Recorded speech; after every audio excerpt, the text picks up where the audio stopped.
What's up, friends and foes? Welcome to Let's Get Nerdy. My name is Corey. I'm Wyatt. And today we are continuing our foray into the Superman... I don't know how I'm saying it. The Superman theatrical run. We're discussing talking about all the movies before there's a new one. It's fun stuff. And today we're going all the way back to 1983 for Superman 3. This time fully directed by Richard Lester, starring Christopher Reeve and Richard Pryor. And I'm going to go ahead and skip the history, Wyatt, because I'm pretty sure neither of us have any history with this movie. Not a fucking bit. Nope. Nothing. Not at all. Nope. So, without further ado, the film begins with Gus Gorman, again played by the venerable, legendary Richard Pryor, being told that he is no longer eligible for unemployment, despite applying to be a kitchen technician with little to no luck, and having been fired as a messenger after a day and a fast food worker for only 28 minutes. As he leaves, as he borrows the matchbook from somebody in line, he sees an advertisement to earn big money becoming a computer programmer. Wyatt, what did you think of this scene? That was pretty funny. Yes, I think this is one of the only funny scenes in this movie. I would agree. We'll I get would into absolutely that. agree. But I did really laugh at the, how did he say it? He's like, man, those people at the fast food, they just, they're ordering around you all day. Like, give me this, give me that. Yeah. Put the sauce on this, no sauce on that. How am I supposed to learn that fast? Yeah. 28 minutes. 28 minutes, 28 yeah. minutes. And then I applied to be a kitchen technician. And she was like, a dishwasher? He's like, yeah. Really funny intro.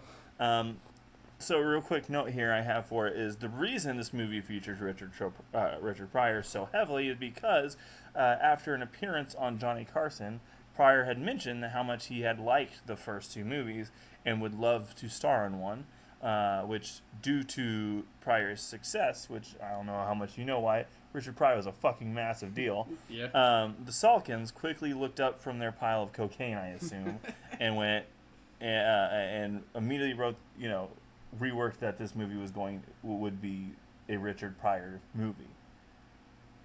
Interesting. For better or worse. So the movie then immediately sets the tone with instead of a star-crossed opening credits like the previous two entries, we get credits rolling over a series of chaotic and destructive events set to what can only be described as circus music instead of the iconic theme music. Mm-hmm. With events ranging from phone booths being knocked over like dominoes to robot penguins being set ablaze to even a blind man's dog running out after a... What did I say? Oh, the blind man's dog. That's tough for me to say for some reason. You're doing great. A blind man's dog? There you go. He runs after a cat until we get the appearance of our handsome farmhand from Kansas named Clark Kent, who stumbles upon the aforementioned flaming penguins, and he blows it out. Eventually, we hear gunshots as robbers run out of a bank, and causing a man to crash into a water hydrant that starts filling up his car. I don't even know if this is possible. It starts filling up his car, and people start trying to help him out and get him out of the thing. Clark jumps into the most oddly placed phone booth, or photo booth, that's what it is. Photo booth, and changes into Clark, perfectly modeling for each frame of the photo booth, before jumping out with the theme, the actual Superman theme finally swelling. The only good hint of a good score that we get in this movie. Everything else sounds like the circus movie that we get. And then we get the first appearance of our handsome alien sailor from the stars. This whole time I literally have the note, what the fuck is happening? The scene even ends with a random bystander getting pied by Clark, as Richard Lester's name is plastered across the screen, and at this point we know exactly who's to blame. We sure do. Yeah.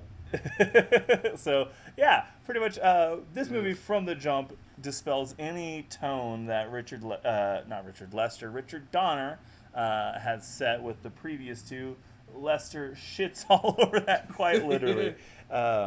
What did you think about this opening, Wyatt? I think we had a very similar reaction in that I, too, was like, what the fuck is going on?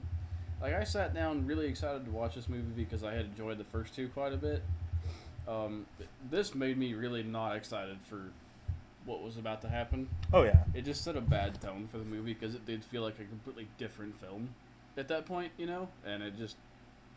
I thought the Penguins would have some kind of, like, Chekhov's gun, like they're going to come back in some fashion. No. Nope. Nothing. No, I don't know how the blind man confused his dog for... I think he was painting street lines with it. Like a tar machine or something. Yeah, and if it's like the paint machine that I've run before, there's no fucking way you could confuse that for a dog. Well, Wyatt, you're not blind, so... Well, that's fair. I'll give you that. Check your privilege at the door. You are so right. That's so... That is just rude of me. I apologize. Yeah. Yeah, no, I didn't enjoy this at all. It really kind of just... I don't know. The fact that there wasn't a theme, they didn't have the big scrawling opening like we had gotten previously, it really did just kind of set a bad tone for... Or a worrisome tone for what was about to happen, I guess. Absolutely. And so with that, continuing with that worrisome tone, because yeah, I did not like it. Okay, so it's not that I didn't like the scene. It's just I kind of wish they just stuck with this level of weirdness and chaos throughout the movie. Yeah. They very much don't. Yeah. And also, this intro has really just no bearing on anything else that happens in this movie. You know, the first one, the intro was Clark, like, setting up, Krypton and Clark's destiny. The second one was, Clark rescuing Lois and then sending the bomb into space, and releasing Zod. They at least affect the rest of the movie. This is just all stupid. It's just a circus for the sake of it being a circus. Yeah, and it felt like with that, we then return to our main character, Gus Gorman, who turns out to be a savant at programming. Like I mentioned, he had gotten an advertisement to become a programmer and seemingly just kills at it naturally, which, I wish I had that because, fun fact, I took programming in high school. Yeah. And I did so bad, our school counselor came to me and went, "Why didn't you drop this class? Why are you still in this class?" And I didn't have a good answer for her. Oh, no. So that was my experience with programming. Yikes. Yeah, and I even have a note here. I don't understand what he's doing, but boy, was he doing it. And then it jarringly cuts to the Daily Planet as Perry White tears Jimmy Olsen a new one. Clark proposes that his visiting of high school... No, switch that around. His visiting of Smallville for his high school reunion would create a compelling story, which to me sounds boring as fuck.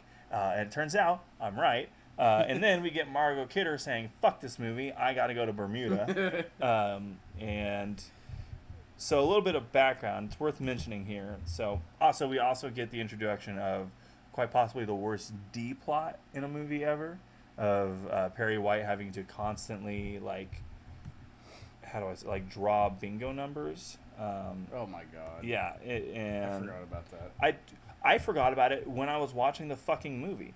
But it's also worth mentioning right now that there are, as far as Margot Kidder's smaller role and the outright absence of Gene Hackman as Lex Luthor, there's kind of conflicting reports on what happened with that. It's believed that they both felt so negative about the Salkins, who are the ones who fired Richard Donner and hired Richard Lester, and they felt ruined Superman 2, supposedly, that even Margot Kidder in the press openly talked negative about the Salkins, who owned the film rights to Superman, that they opted to reduce her role and just straight up not have Lex or Gene Hackman in the movie. Or I guess it's more so that Gene Hackman chose not to be in the movie. It was the impression that people had. Since this movie came out, all parties have kind of stated otherwise, with Gene Hackman supposedly just being busy with other movies at the time, and the Salkins saying that they felt exploring another love interest for Clark would be more compelling than having, at this point, than revisiting the relationship with Lois, which took so much of the first two films, which... I don't know if I believe that. Yeah, and I even have in notes. I don't fully buy that, but who gives a shit? Which I think that goes to show how much I was not enjoying my time with this movie. Anyways, Gus Gorman continues to kill at this coding shit, although he is lamenting to his coworkers about the low pay and the high taxes, which fucking preaching to the choir. Yeah. But then he discovers a great way to commit fraud. A plot which this exact plot line of like the cents being left over and all that is done again in Office Space, which that one is a good fucking movie. This is not. Anyways, Richard Pryor starts ganking himself some extra cash as Clark Kent and Jimmy Olsen bust across America on their way to Smallville when they happen upon a chemical fire. And if you want to say anything about any of this while I'm going through, feel free to stop me. I'll have points you can interject, but you looking at Just the photos. photos? Okay.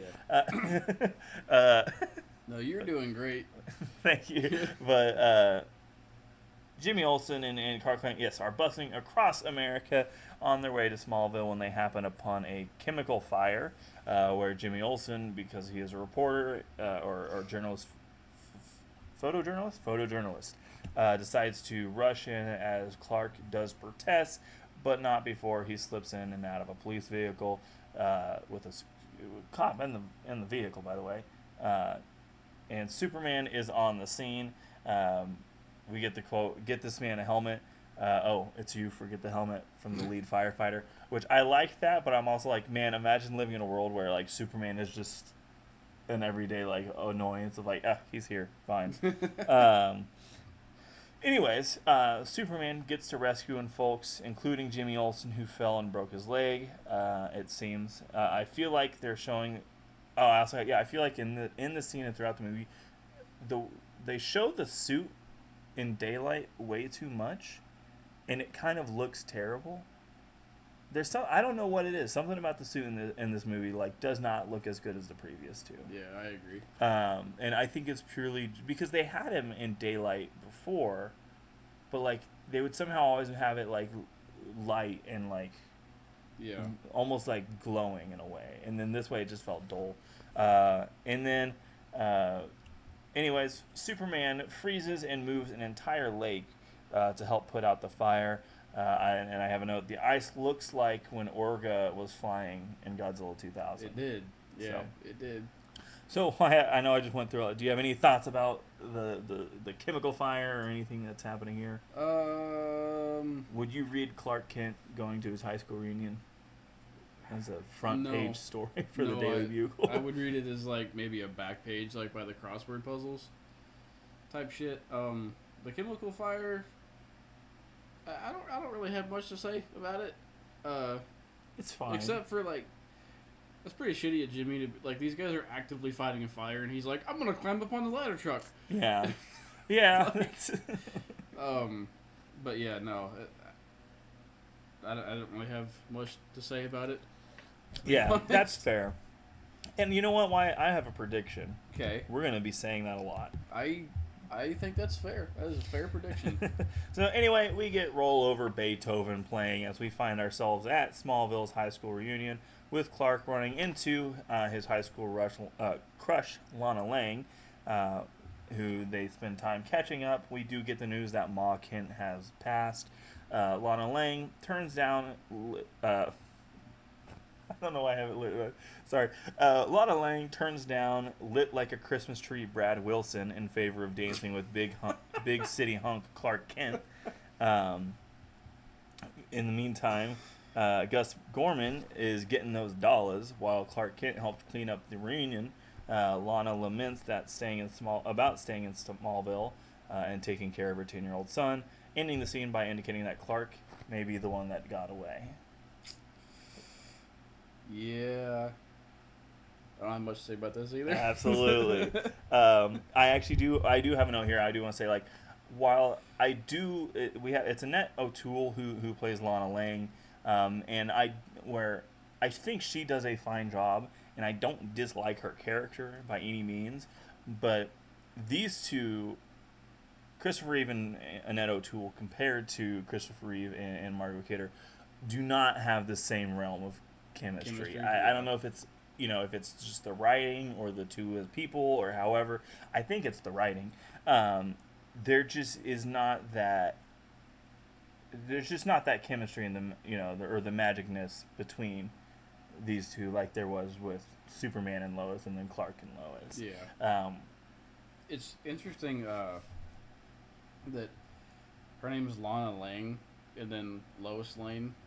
Like, they're so strangely similar. Yeah. These two names. Yeah. So, it's like they had, like... Stanley naming him. Yeah. I feel like this movie has a lot of, like, Dollar General versions of characters from the first two movies. That's fair. And even, and in Lana Lang's defense, she is a character who has, like, deep history in the comic book. She is, like, consistently presented as, like, Clark's first love. She is, I think... now, granted, I have not watched all of Smallville, but I think she's consistently the main like love interest in Smallville. Really? Yeah, yeah. So she's a pretty big character. Which fun fact: Annette O'Toole goes on to play Mocket in Smallville. Yeah. Well, that's cool. There's a lot of weird like little connections between this like the original Reeves movie and then Smallville. In terms of like actors overlapping, I don't know why I find that interesting. Oh, that is interesting. But anyways, we then get introduced to our main antagonist. Sorry, Ross Webster, played by Robert Vaughn, the billionaire who owns the very computer engineering, who owns the very. I wrote these at like 2 a.m. So if I'm incoherent, it's because I was tired.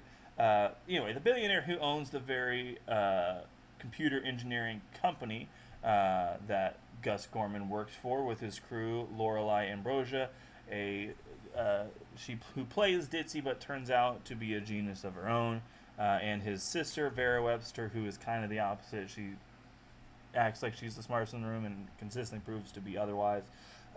Lex and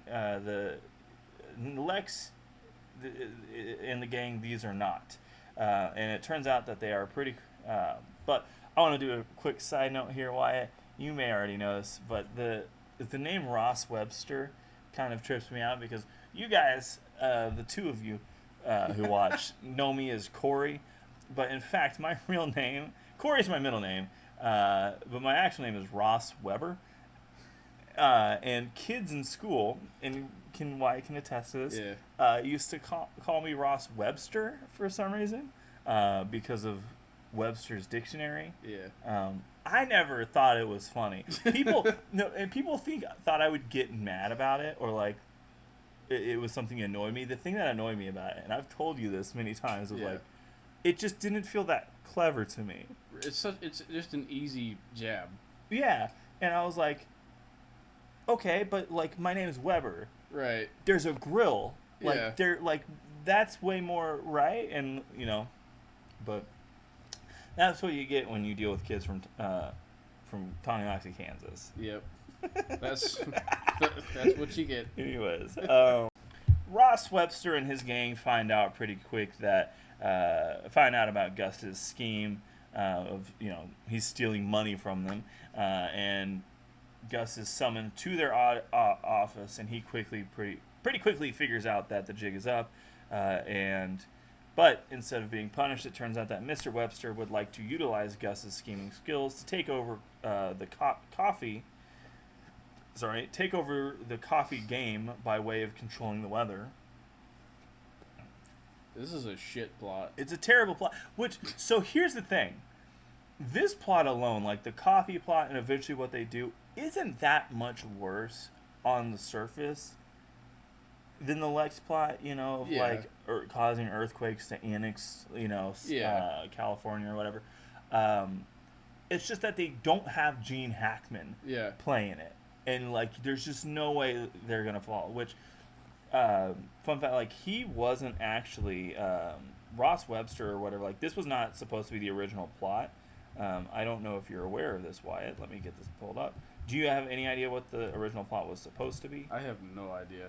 Okay, well, let me get that pulled up. While you're doing that, I was going to say, I feel this is another one of those, I feel like this is, the Dollar General or like the Walmart brand, like Oh yeah. Lex Luthor and his crew. Like these three idiots they're just idiots and they're not funny. They're annoying. But it just felt like they just tried to replace Gene Hackman and his crew from the first two, and they just did a shit job. Oh yeah. Because they're the same quirky, like, they bicker and shit, but then they're goofy. I don't know, but they didn't work. Like, Yeah, I agree. I'm not a fan at all. Me. I don't think like Robert Vaughn, who played Ross Webster, I don't think he did a bad job. I don't think he's a bad actor. It just the writing didn't land. Vera was just annoying, and what was her Lorelai, yeah. Lorelai? Yeah, she was also just annoying. She was annoying. I found her not to be as bad because I like that the character turn of it was, instead of just being Ms. Tessmacher and questioning everything, being like, turns out like, oh, she knows what's going on. Right. She's just trying to get some money. Like, Yeah. so I enjoyed that part of it. So with that, Richard Donner has actually confirmed that he had been interested in writing at least 2 more Superman films past the first 2, and he actually had intended for Tom Mankiewicz, who was his his writing partner on the first 2, to direct them, and they wanted to use Brainiac as the villain of the 3rd film. Donner, of course, departed the series in part 2, and then when the film was announced in May of 1980, the producer Ilya Salkin wrote a treatment for this film that included both all 3 of Brainiac, Mr. Mixelpit. Do you know how to say that? You know who I'm talking about? I know what you're talking about, Mr. Mixelpick. I can never say it, and I always hated him in comics because I could never say it out loud. Anyway, and pretty much Brainiac was actually going to be the one to have raised Supergirl. So in the similar way that the Kents raised Clark, Brainiac raised Supergirl. Eventually, and the climax of the film would have seen Superman, Supergirl, Jimmy Olsen, Lana Lang, and Brainiac time travel to the Middle Ages for a final battle against Brainiac. And after defeating him and leaving Brainiac behind, Superman and Supergirl would have married at the end of Superman 3 or Superman 4. The treatment was rejected as being too complex and expensive to shoot. Did you say Superman and Supergirl were going to marry? Married. So it is not detailed if in here that they were cousins. What the fuck? But no, that doesn't. Yeah, terrible stuff. That's horrible. Yeah. What not the good. Fuck? Not good. I hate that. Yeah, it is terrible. A terrible idea for a plot. Which is weird. We're saying this plot. That we're glad we got this plot over that one. Anyways, that's bad. We do get a pretty funny scene in the bowling alley with the quote, "He's juiced to the gills, and it's only the afternoon." Clark saying, "Well, Lana, I think he's only had chocolate milk," because Lana thinks he's talking about her son. I don't know why I just... but then we do get Clark standing up for Lana's son against the sloshed Brad Wilson, helping him not get just a strike, but just absolutely sending the bowling ball through the wall in the worst attempt to use his powers in plain sight without being noticed. Let me see. Yes, and this is before Clark joins Lana and her son on a picnic, as Clark and Lana come close to admitting their feelings before Lana experiences car problems. Clark realizes Ricky is in trouble, which is the name of her son, quickly changing to Superman rescuing Ricky, and then changing back to Clark just as quickly, which that's another problem I have with this movie. This is the worst of Superman going between, this is that, Clark is the worst of, hiding his identity, but with nobody questioning it. Yeah. Do you have any thoughts about what we've spoken about so far here? I would just agree. I think, they just... It's just not executed well, and, the part in the bowling alley when he tries to fake using his powers or hide using his powers, I mean, just stand up there and, like whistle or blow or something. You know, like no one's gonna pay attention to that or notice. I guess. Oh, You know? yeah, because he does the sneeze. I feel like that brings more attention than if he would have just stood behind Ricky and like blew real quick. You know. Yeah, and But, and that one would have been, if he did that, it would have been more indicative of like the first one when he like catches the bullet yeah. and then like winks at the camera Yeah. almost. That would have been way more in line. It would have with been that. more charming. It would have been more.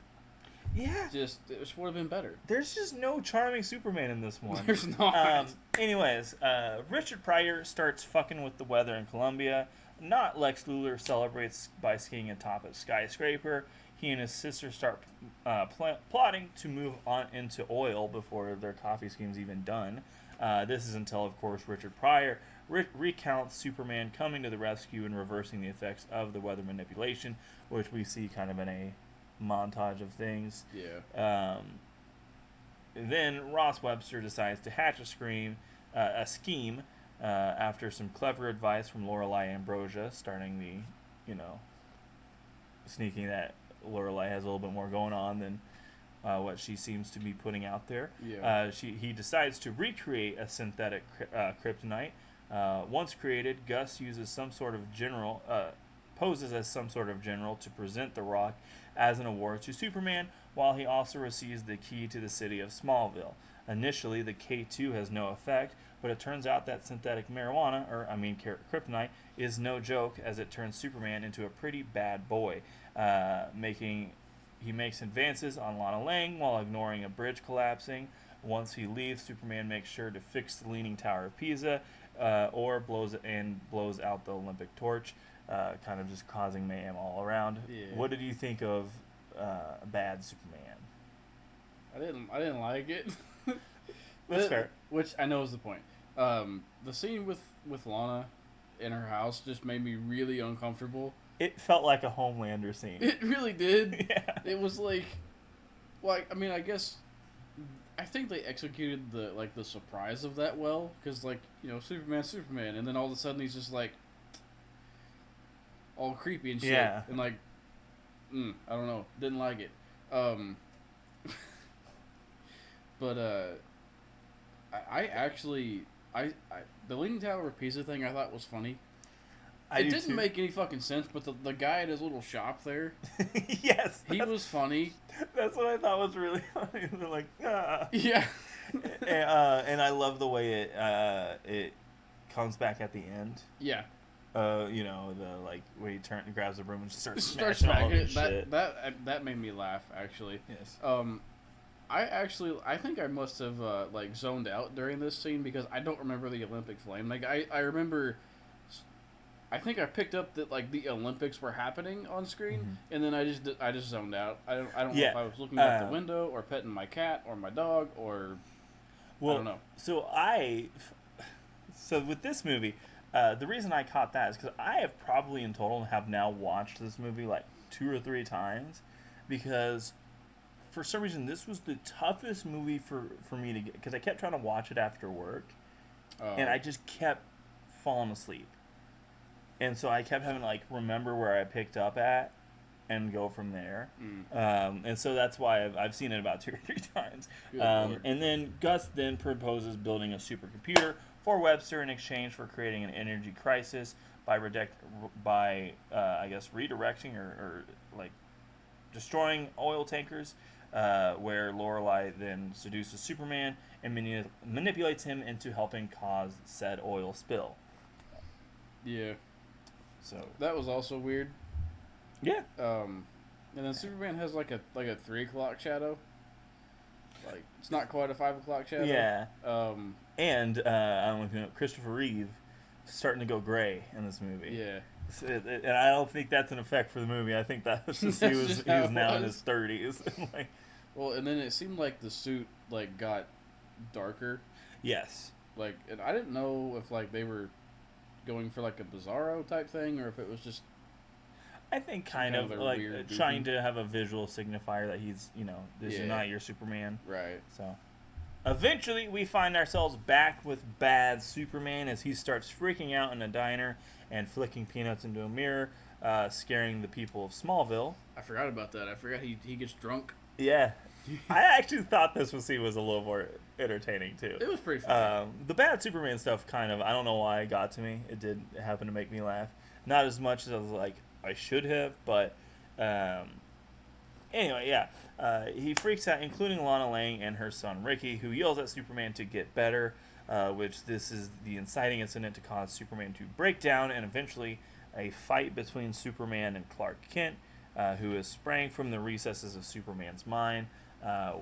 And there's really no explanation of like, or confirmation of like if this is just like a mental thing that's happening or if this is actually happening. Yeah. But hey, it's the 80s, and would you believe it? The fight between Superman and Superman kind of sucks. There is some like slapsticky parts because it's Richard Lester, who, by the way, I don't know if you knew this, he directed some of the Beatles movies. Like I don't know if you know of, like, do you know the Beatles used to do movies? Mm-mm. Oh, the Beatles have a bunch of movies, like Really? 3 or 4. Like one, Hard Day Night. Do you know their song Help? Help, I need someone. You don't know that? Oh, wait. Maybe. Help, I need or do you know You've Got to Hide Your Love Away? Not really. No? Maybe if I heard it, I would recognize it, but I'm not That's I've never delved into the Beatles, I gotta be That's- honest, so... Okay, that's great. But so the Beatles have had put out like quite a few movies in the 60s, because that's what like pop stars did. That's what Elvis did. You know, yeah. and Richard Lester directed those. So, Oh, okay. and those are actually pretty good. They're pretty entertaining, is what I'll say. I don't know about good. Anyways, where was I? What was I talking about? Why? Eventually, it does seem that Clark kills Superman by choking him to death. And That is the weirdest way to choke somebody out, too. yeah, like the Because like, it's not a... It was like... so that's where I'm like wondering, like, is this supposed to be more of a mental thing, and they're just not communicating that well, or like? I guess that's But- kind of what I had assumed. Yeah, and then we do get also I should have mentioned, we get bad Superman throwing Clark off of a tower, saying you've always wanted to fly, Clark, which doesn't make sense because He does fly. he does fly. But anyways, we get the Superman's theme swelling once again, and the return of the Superman we know and love as he reverses the oil spill he just caused, and gives forever giving these sailors that witnessed all of this within probably an hour, I'm assuming, giving these sailors trust issues forever, I'm sure. Do you have any thoughts on what do you think about the fight? Oh, it sucked. I really didn't enjoy this fight. I just didn't. I wish I had something positive to say. I mean, there was a couple funny things in it, but I just really didn't enjoy it. And then the oil spill thing also didn't make any fucking sense because I don't know. Well, and that I think is an indicative, a sign of how bad this movie is. Because I feel like if with superhero movies, if it's good, or really any movie, if it's good enough, if like the actual story and the plot and what's happening is compelling enough, your brain just kind of goes, yeah, fuck it, that's happening. Yeah. Sure. You know, like Godzilla -1 is a great example of him finding, I'm forgetting character names, but the main dude finding the main girl in the middle of the crowd while Godzilla's attacking Gaza? No, not Gaza. Not Gaza. Not Gaza. Why? It starts with a G, but I It can't starts with remember what it is. We do a Godzilla series. I almost said Gorman. It's not Gorman. It's That's not Commander. Gorman. That's Richard Lyon. Oh. Yeah, because Gus Gorman. Oh, hey, yeah, there you that's go. Richard Pryor. Anyways, It's all come full circle. I'm cutting all this out. So Oh, anyway. damn it. I was gonna cut this out when the Gaza thing happened. Oh, okay. That's a good idea. 3. Let me see. Yep. 3, 2, 1. Eventually, we cut to Webster and the gang setting a trap for Superman in the Grand Canyon. Something that seems to surprise Gus Gorman, which is like, where the fuck do you think? What do you think you've been doing this whole fucking movie? But that's a whole we get the reveal of the supercomputer, as Webster says. It can do everything a regular computer can do, and then about 1,000 things that they can't. We then get further proof that video games do cause violence as Webster tries to shoot Superman out of the sky. Quite poorly, I might add, with varying degrees of graphics going on. And Gus Gorman is still trekking to the computer on a donkey as explosions ravage the canyon. What is your take on how video games have ruined society? Well, if you want to start somewhere, Modern Warfare 2 lobbies, no. Yeah. Release the voice. Release the audio logs. No, don't. I thought it was kind of funny how Richard Pryor was like, I'm not going off that, and their little weird balloon glider things. And then he just went away on the donkey. That was pretty funny. Okay. Side point. This whole fucking movie, I couldn't stop thinking that he looked exactly like Lamont from Sanford and Son. Yeah, they look very similar. Like, to the point that I looked up a picture of Lamont to hold next to the screen. It's eerily similar. Yes, very similar. Which is funny because I don't know if you know, Richard Pryor and Red Fox, their comedy is very similar. Very similar stand-up stuff. I've never listened to Richard Pryor's stand-up, but I've listened to Red Fox's stand-up, and it's filthy. Fucking filthy. It is filthy. I remember I was 10 years old, and I was like, I think we were both obsessed with Sanford and Son. Oh, yeah. And I was like, you know what? And I was like, oh, Richard Fox, I'll look at his stand-up. And it was him, he had a boob cup, and he was sucking on the nipple of it. And, the crowd was going crazy, and I was like, I don't think I can do this. Didn't we did a project on Red Fox in school, didn't we? Oh, yeah. Yeah. I forgot about that. Did. I forgot about that, too. That's crazy. We did do that. Yeah. And I also did never mind. That's I'll keep this in. Fuck it. Okay. I once did a paper on Bill Cosby. Did you know that? No. So, do you remember Mr. Church's class when he had us write about somebody we admired, but from a perspective of somebody else in their life? This would have been freshman year.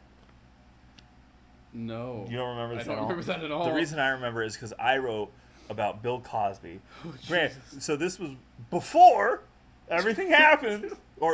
This is before everything came out, before we knew.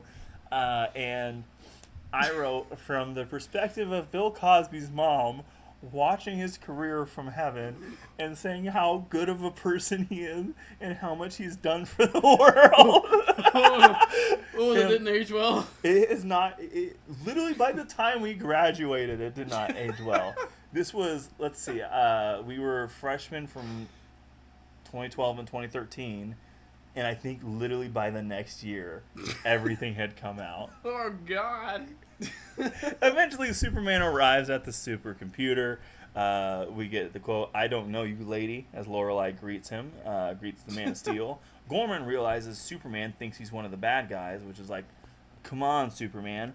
All he's done is create a synthetic kryptonite that may or may not have killed you, but did turn you evil before creating a supercomputer that has access to all the world's weapons. If that's evil, then I think you gotta really reassess your priorities in the world. And he made a tornado. Yeah, in South and he America. did. I left out that he manipulated the weather. Yeah, he's just like, "What? It wasn't me. Yeah, I'm not bad. Yeah, I'm not one of these guys." And he was like, "You could have fooled me, pal." Anyways, turns out this computer also has a kryptonite ray that fires on Superman. Gorman, in an effort to prove Superman wrong, shuts down the machine, but like Frankenstein's monster of old, this thing has a mind of its own, coming to life and continuing the attack on not only Superman, but everybody else too. At one point, the machine absorbed Webster's sister, who I also guess would be Webster too, Vera that is. She is absorbed into the machine and becomes like this cyborg zombie creature, attacking both Lorelei and Ross before Superman returns to kill Vera, just straight up kills her. Sends her down a shaft, similar to what happened to the Zod and them. Superman, technically he doesn't kill him, he just lets them fall, even though he can fly and save them, but that's a whole other conversation. Yeah. Turns out our boy Supes has also brought with him a vat of acid behind his back, that heats up and causes the whole computer to explode. What did you think about this last sequence? You know how I said I hate this movie? I hate this movie. This is the point when I was like, I fucking hate this movie. Oh yeah. And this again was one of those like the beginning. What the fuck is happening? Was what was running through my mind, especially like when the Walmart brand Brainiac sucked Vera back into it and like turned her into a zombie within like a cyborg zombie thing within like a few seconds. Yeah. How? Why? Who thought that was a good idea? And I hate it. That was a gross costume design thing anyway too. Oh, for the Brainiac thing? Yeah, well, no, for Vera. For her. The robot? Yeah. I kind of liked it, but yeah, I get what you mean. Because I kind of felt like it had like a body horror element to it. It did, yeah. But did it... But no, but it sucked overall. It did. It sucked overall. It was terrible. And, and if I remember correctly, didn't he leave and fly back to get that vat of acid? Yeah, he did. Yeah, so, I left that out. So, like, within, like, a few seconds, he flew all the way back to... Because that was in Metropolis, right? Uh-huh. He flew all the way back to Metropolis to fly all the way back out there. It had... I don't know.